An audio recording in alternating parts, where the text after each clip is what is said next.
Hello दोस्तों, आज हम सब पाटलिपुत्र वैभवम का ऑब्जेक्टिव पढ़ने जा रहे हैं, जो कि पाटलिपुत्र वैभवम का है। आप इसको शेयर करिए, सब्सक्राइब करिए। पहला सवाल है, पटना में हमेशा युद्ध और आग और बाढ़ का भय रहेगा, यह किसने कहा था?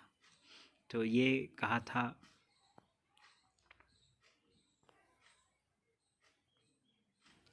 भगवान बुद्ध। इसका सही जवाब है भगवान बुद्ध।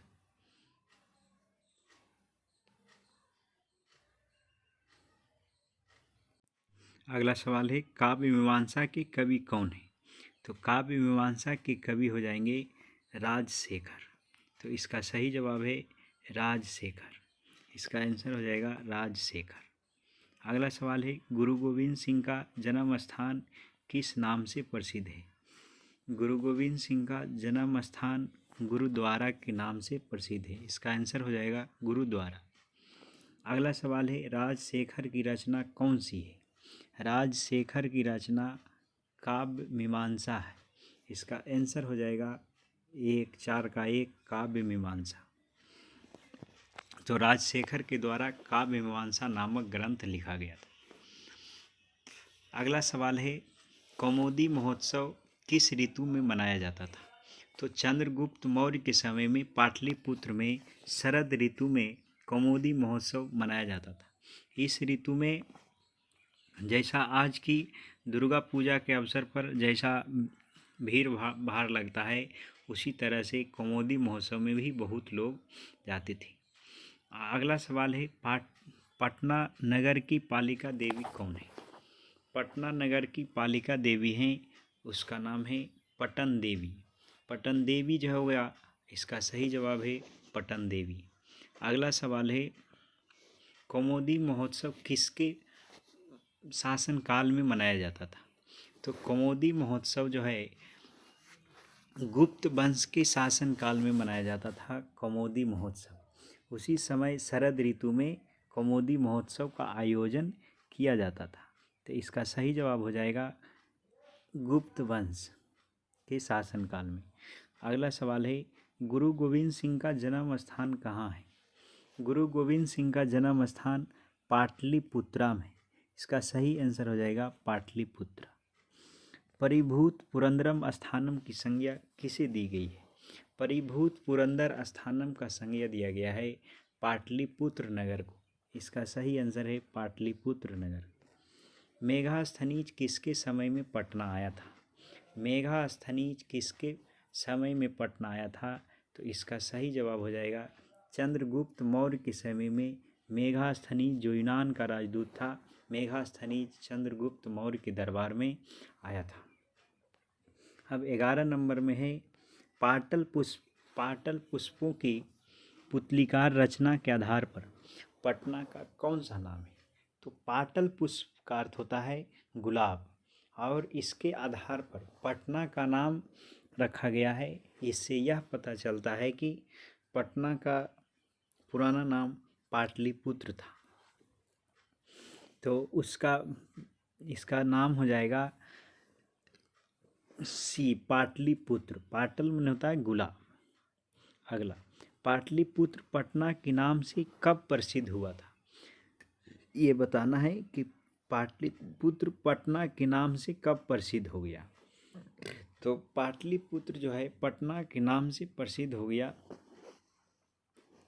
किसके शासन काल में? तो इसका सही जवाब है मध्यकाल में ही इसका जो है पाटलिपुत्र के नाम से प्रसिद्ध हो गया। अगला है, पटना कहाँ पर बसा हुआ है? पटना किस नदी के तट पर है? पर्वत के समीप, समुद्र के किनारे, गंगा के तट पर, जमुना के किनारे? तो इसका सही जवाब हो जाएगा गंगा के तट पर। पाटलिपुत्र गंगा नदी के तट पर स्थित है। अगला, भगवान बुद्ध का आगमन किस नगर में बहुत बार हुआ था? भगवान बुद्ध का आगमन कौन सा नगर है जहाँ भगवान बुद्ध अनेकों बार आए? भगवान बुद्ध बहुकृतवः समागतः किन राज्य में बहुत, कौन सा नगर में बहुत बार आए थे? तो इसका आंसर हो जाएगा पाटलीग्राम। जो पाटली गांव था वहाँ पर ही ये बहुत बार आए थे। अगला सवाल है, किसके समय में पाटलिपुत्र का रक्षा व्यवस्था और शोभा अत्यंत उत्कृष्ट था? तो इसका सही आंसर हो जाएगा किसके, चंद्रगुप्त मौर्य के समय में पाटलिपुत्र का शोभा और रक्षा व्यवस्था बहुत ही सुंदर थी। तो इसका आंसर हो जाएगा चंद्रगुप्त मौर्य के समय में। अगला है, फूलों का अत्यधिक उत्पादन कहाँ होता था? फूलों का अत्यधिक उत्पादन होता था पाटलिपुत्र नगर में, जिससे इसका पाटली ग्राम नाम रखा गया था। अगला है, पटना किस राज्य की राजधानी है? बहुत ही जी सवाल है। पटना बिहार की राजधानी है। अगला सवाल है, पटना के उत्तर में कौन नदी बहती है? पटना के उत्तर में गंगा नदी बहती है। इसका सही आंसर हो जाएगा गंगा नदी। एशिया का सबसे बड़ा पुल किस नदी पर है? एशिया का सबसे बड़ा पुल बताना है किस नदी पर है?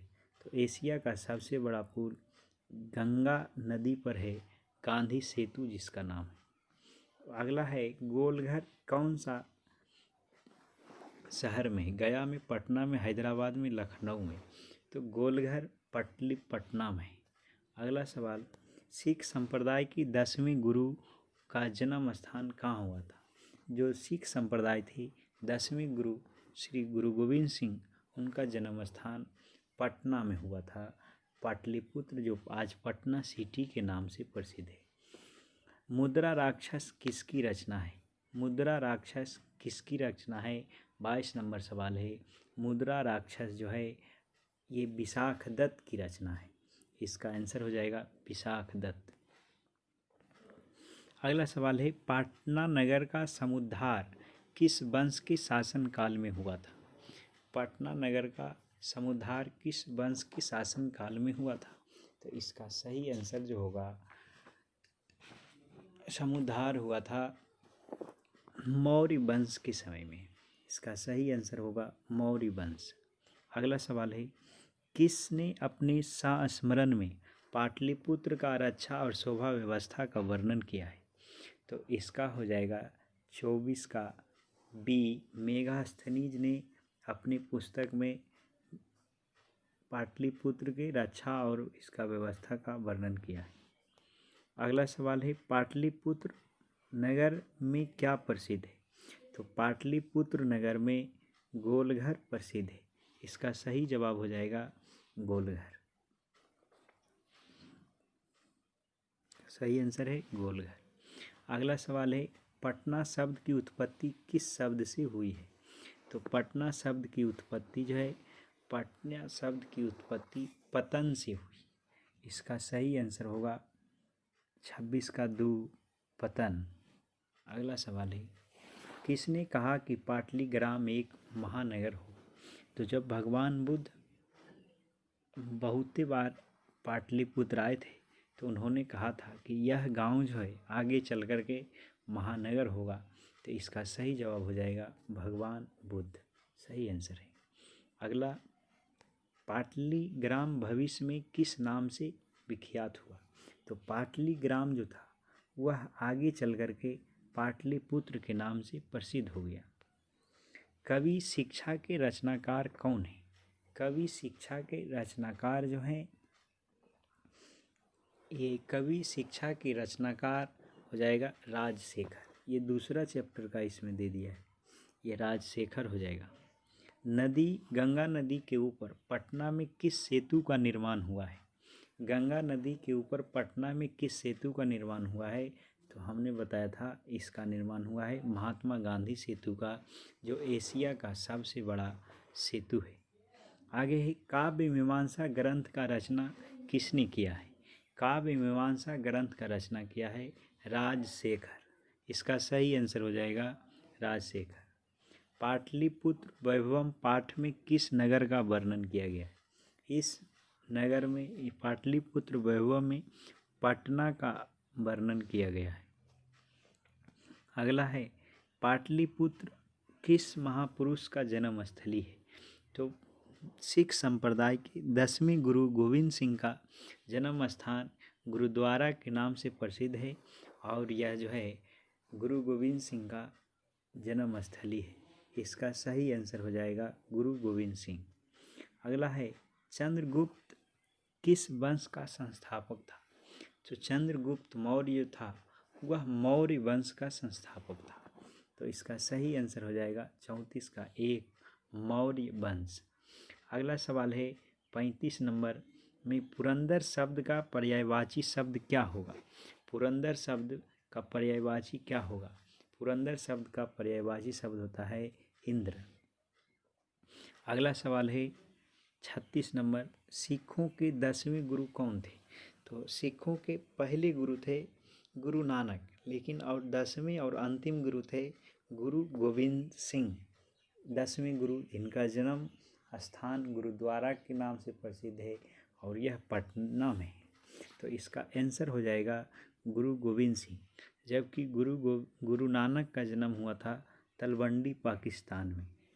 काल चक्र के कारण कितने वर्ष तक मध्यकाल में पटना का स्थिति जर्जर रूप में रहा था? तो इसका आंसर हो जाएगा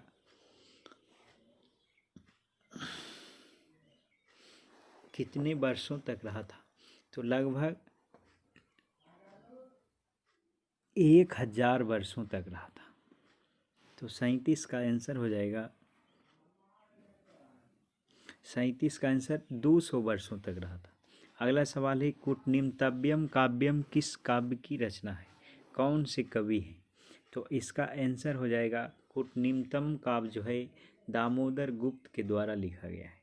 तो इसका सही आंसर हो जाएगा दामोदर गुप्त।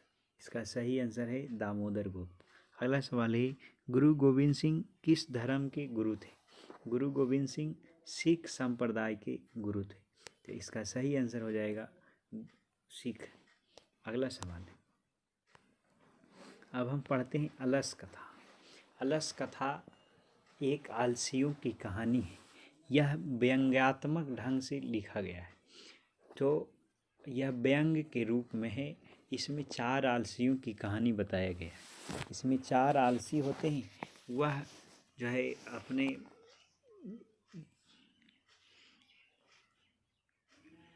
तो इसका पहला सवाल है अलस कथा कैसी कथा है? तो अलस कथा एक व्यंग्यात्मक कथा है। इसका आंसर हो जाएगा व्यंग्यात्मक। तर्कयते यदस्मिन् गृहे अग्निर्लग्नो अस्ति किस आलसी की उक्ति है?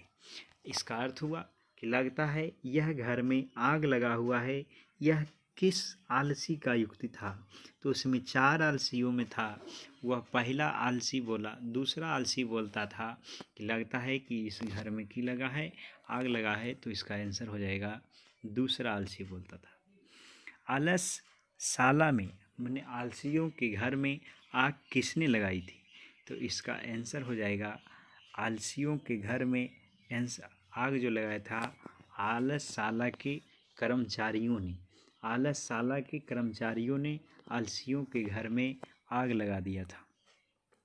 चौथा सवाल है अलस कथा पाठ में अहो कथमयम कोलाहलः किस व्यक्ति का यह उक्ति है? कौन ऐसा वैशालती था जिसका कहना था कि यह घर में यह कैसा कोलाहल हो रहा है?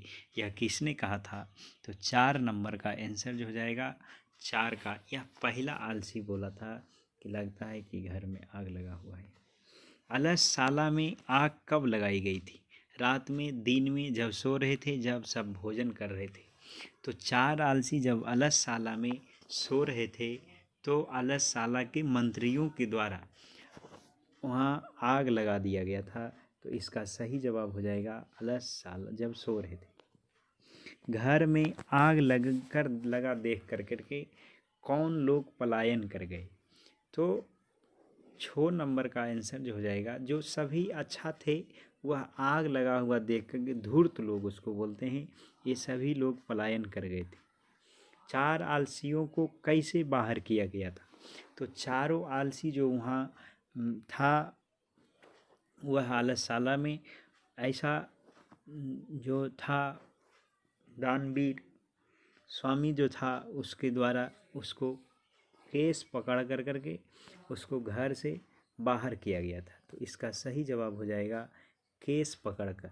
इसका सही आंसर है केस पकड़कर। अगला सवाल है आलस कथा अंतर्गत मिथिला के मंत्री कौन थे? तो मिथिला के मंत्री थे बीरेश्वर। मिथिला के मंत्री कौन थे? इसका सही आंसर हो जाएगा बीरेश्वर। बनावटी आलसी दिखा करके कौन भोजन ग्रहण करता था? बताइए कौन भोजन ग्रहण करता था? तो इसका आंसर हो जाएगा धूर्त लोग। बनावटी आलस दिखा कर करके कौन लोग भोजन ग्रहण करते थे? तो धूर्त जो थे वह बनावटी आलस दिखा कर करके ग्रहण करते थे। बीरेश्वर कौन था? बीरेश्वर कौन था? ये क्वेश्चन बार बार आया हुआ है। 10 नंबर का आंसर हो जाएगा बीरेश्वर जो था वह मिथिला का मंत्री था। तो ये मिथिला का मंत्री हुआ करता था।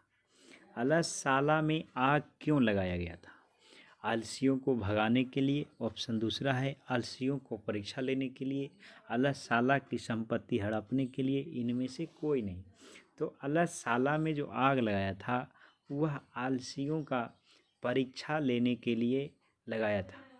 अलसशाला में आलसियों को परीक्षा लेने के लिए अलसशाला में आग लगा दिया था। तो इसका सही आंसर हो जाएगा अलसशाला में आग लगने पर कितने लोग नहीं भागे थे? तो अलसशाला में आग लगने पर 4 लोग नहीं भागे थे। 4 पुरुष वहीं सोए हुए थे जो आलसी थे। अलस कथा के रचयिता कौन है? बहुत महत्वपूर्ण क्वेश्चन है। अलस कथा के रचयिता हैं विद्यापति, जो मिथिला के कवि थे विद्यापति। अगला है संसार में बच्चों का सच्चा रक्षक कौन होता है? संसार में बच्चों का रक्षा करने वाली कौन होती है? इस सही जवाब इसका आंसर हो जाएगा माता।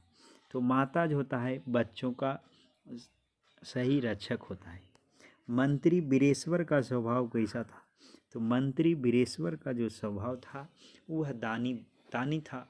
वह दान पुण्य करता था, जिससे उनका दानी स्वभाव को देख कर करके आलसी लोग भी भोजन वस्त्र ये सब ग्रहण करते थे। तो इसका सही आंसर हो जाएगा, इसका स्वभाव था दानी का। 16 नंबर सवाल है आलसियों को सुख देख करके किसने आलसी बनने का स्वांग किया? तो इसका आंसर हो जाएगा 16 का 3 धूर्तों ने। धूर्तों ने क्या आलसियों को सुख देख करके आलसी बनने का ये सब रचा। 17 नंबर का आंसर होगा। 17 सवाल है आग कहाँ लगाई गई थी? तो आग जो लगाई गई थी अलसशाला में आग लगाई गई थी। इसका आंसर हो जाएगा अलसशाला। अगला सवाल है 18 नंबर प्रतिदिन आलसियों को भोजन कौन दिलाता था? तो प्रतिदिन आलसियों को भोजन कौन देता था? प्रतिदिन आलसियों को भोजन जो देता था मिथिला के मंत्री बीरेश्वर जो थे वही सभी को भोजन दिलाते थे। इसका आंसर हो जाएगा 18 का 3। अगला सवाल है तीसरे आलसी ने क्या कहा था? तो तीसरे आलसी ने कहा था 19 का है कि तीसरे आलसी ने कहा कोई ऐसा धार्मिक नहीं है जो भींगे हुए वस्त्र या चटाई से हमको ढक दे। तो ये इसका तीसरा आलसी का कहना था कोई ऐसा धार्मिक नहीं है जो भींगे हुए वस्त्र या चटाई से ढक देता है। अलस कथा पाठ कहाँ से लिया गया है? तो अलस कथा पाठ कहाँ से लिया गया है? 20 नंबर का सही जवाब हो जाएगा अलस कथा जो है पुरुष परीक्षा नामक ग्रंथ से लिया गया है। इसका सही आंसर हो जाएगा पुरुष परीक्षा। मैथिली कवि कौन था? मिथिला के कवि कौन थे? तो मिथिला के कवि थे विद्यापति। इसका सही जवाब हो जाएगा विद्यापति। मैथिली कोकिल के नाम से किसे जानते हैं? मैथिल कोकिल से नाम कौन प्रसिद्ध है? तो मैथिला कोकिला के नाम से प्रसिद्ध हैं विद्यापति। आगे है अलस कथा किस प्रकार की कथा है। अलस कथा एक व्यंग्यात्मक कथा है, इसमें व्यंग है। कारुण्य के बिना किसकी गति नहीं होती है। करुणा वालों के बिना किसका गति नहीं है इस संसार में। तो करुणा वालों के बिना आलसियों का गति नहीं है। इसका सही आंसर हो जाएगा आलसियों की गति नहीं है। अति क्षुब्धा पीड़ित होने पर भी कौन कुछ नहीं कर सकता है। 25 का आंसर है आलसी लोग अति क्षुब्ध पीड़ित होने पर भी यह कुछ नहीं कर सकता है। इसका सही जवाब है आलसी। अगला सवाल है नीतिकार लोग आलस को क्या मानते हैं। तो नीतिकार लोगों का कहना है कि हमारे शरीर में सबसे बड़ा शत्रु आलस है, इसलिए इसे सर्वथा त्याग करना चाहिए। तो इसका सही आंसर हो जाएगा शत्रु। किसको देखकर धूर्त लोग भाग गए थे। किसे देखकर के धूर्त लोग भाग गए थे। तो धूर्त लोग भाग गए आग को देखकर। 27 का आंसर हो जाएगा आग। इसका आंसर है आग। अत्यधिक खर्च देख कर के कर्मचारी ने मंत्री को क्या सलाह दिया था। अत्यधिक खर्च देख करके राज्य के कर्मचारी ने मंत्रियों को क्या सलाह दिया कि आलसियों को परीक्षा लिया जाएगा। तो इसका सही जवाब हो जाएगा 28 का 2। पुरुष को परीक्षा लेने की बात कही थी। वास्तविक में आलसियों की संख्या कितनी थी। वास्तविक आलसियों की संख्या जो था 4 था। 4 पुरुष वहाँ सोए हुए थे। तो अब अगला सवाल है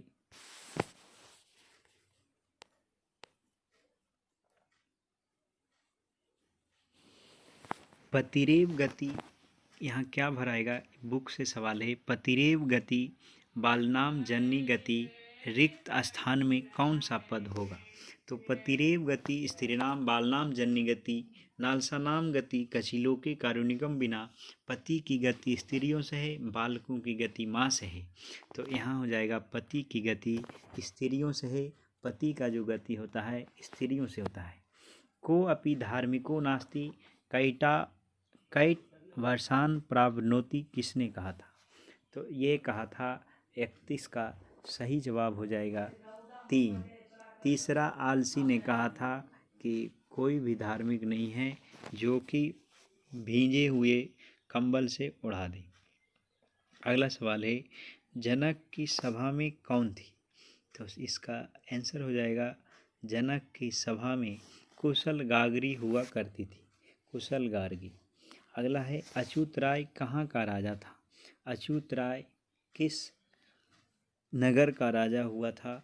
तो अच्युत राय जो था 2 का सही जवाब हो जाएगा विजयनगर का राजा अच्युत राय हुआ था। गांधी दर्शन से प्रभावित रचना कौन सी है।